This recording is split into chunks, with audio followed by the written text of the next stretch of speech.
Hello, ICADers. How are you today? I am starting here with the same thing I've been starting with over the past few weeks. It's an index card 3 inches by 5 inches that I have already pre-gessoed with Liquitex gesso. And then, so this one was already dry when I put it on camera. And then I got out my Blick gesso. It's I always put the links in the description box below or on the blog post, so definitely check that out.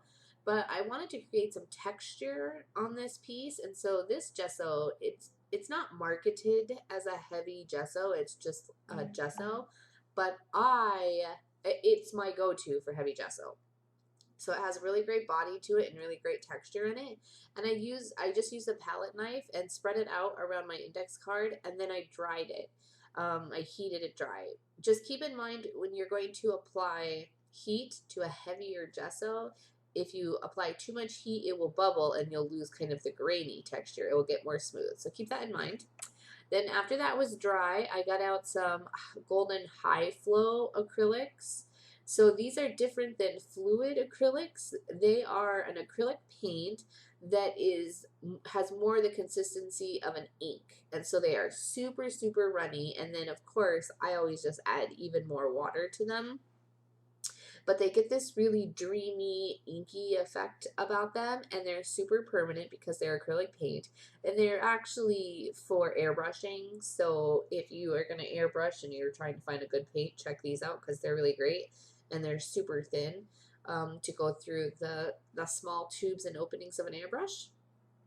But I used the sepia toned one to kind of make my page look almost like it was coffee stained. And I'm working on being like less specific about things. Like normally I would have covered the entire page in water.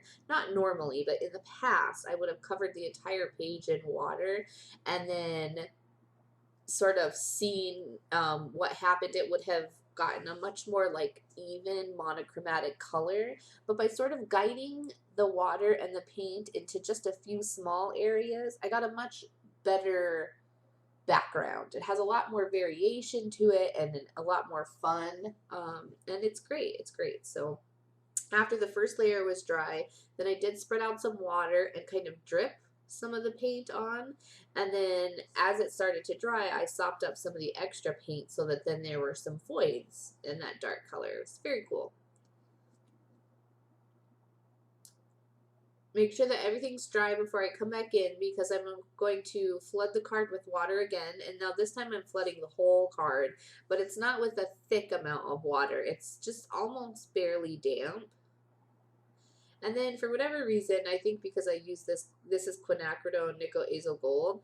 Because I use this one a lot, I have ruined the tip of it and I can't get it to squirt out of there anymore. So I have to open it to make it happen. But that's all right. I don't mind. I love the color so much. The bottle's almost empty. I'll get a new one soon, a bigger one. Yeah, now you can see that orange color is just completely gorgeous. It's so vibrant and bright. And I let everything dry. And then I mentioned in the last post, in the last video, that I had this piece of paper, this vintage text that was sitting on my desk, and it had all these amazing sayings on it.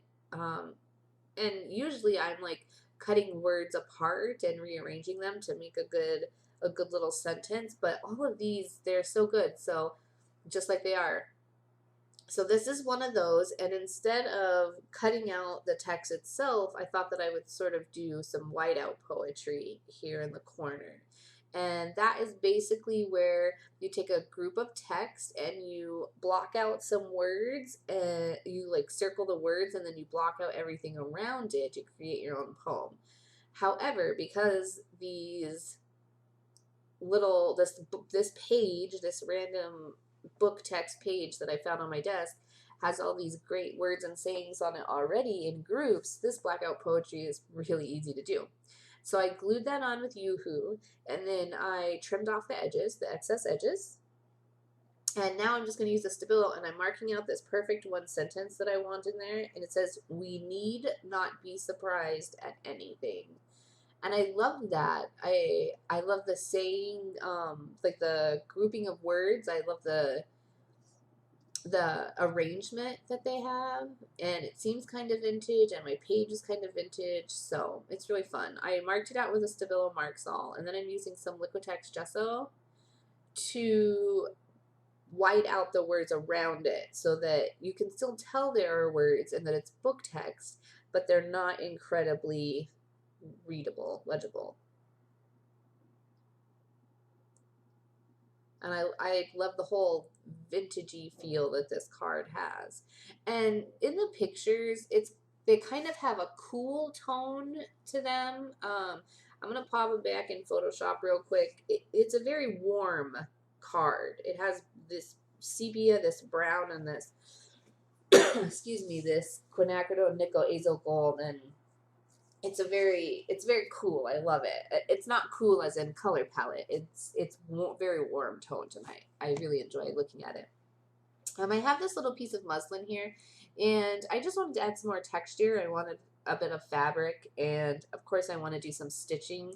I've really been adding tons and tons of stitching to my projects lately, and I love it. It's so hand done to me. It's such a great texture. It's a mix between texture and mark making because the way I've been hand stitching with the French knots, which I don't do on this, little cross hatches, little X's, and just little stitches in general.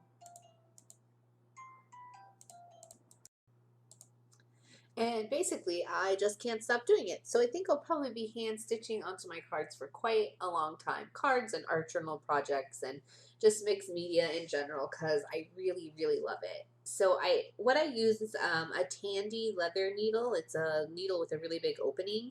And I've been using DMC floss. So it's like I think six regular sized sewing thread, like all purpose thread strands that are twisted together, and it's used for embroidery and things like that, which is very similar to how I'm using it as well, just kind of stitching some decorative stitches onto my pieces. And this color, I have a huge bag that I just got from a local gal, Babs Shoemaker. Here's a total throw out to her, thank you so much.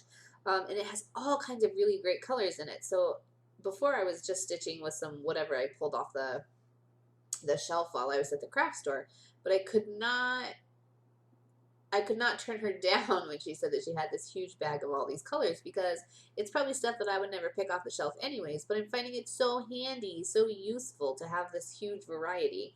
So there was this really beautiful orange color in there that is super close to the quinacridone nickel azo gold, and it's such a great complement to this card that I had been working on. So I stitched that muslin into place with a cross stitch with a little X, and it got way wonkier than I wanted, and I'm going with it.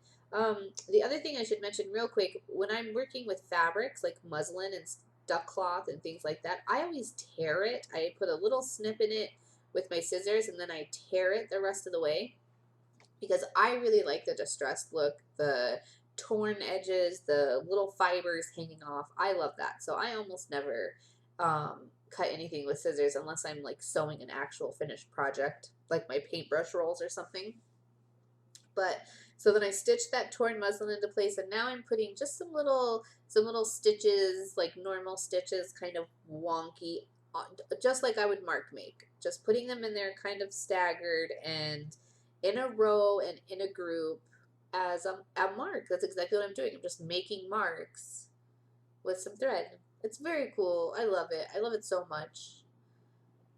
And that, I think, is it for this card. I'm going to stitch that into place. And, before everything is said and done, I will run some gel medium over this thread on the back just to make sure that everything stays in place and I don't end up losing anything and nothing tears out of the card because these cards are fairly thin.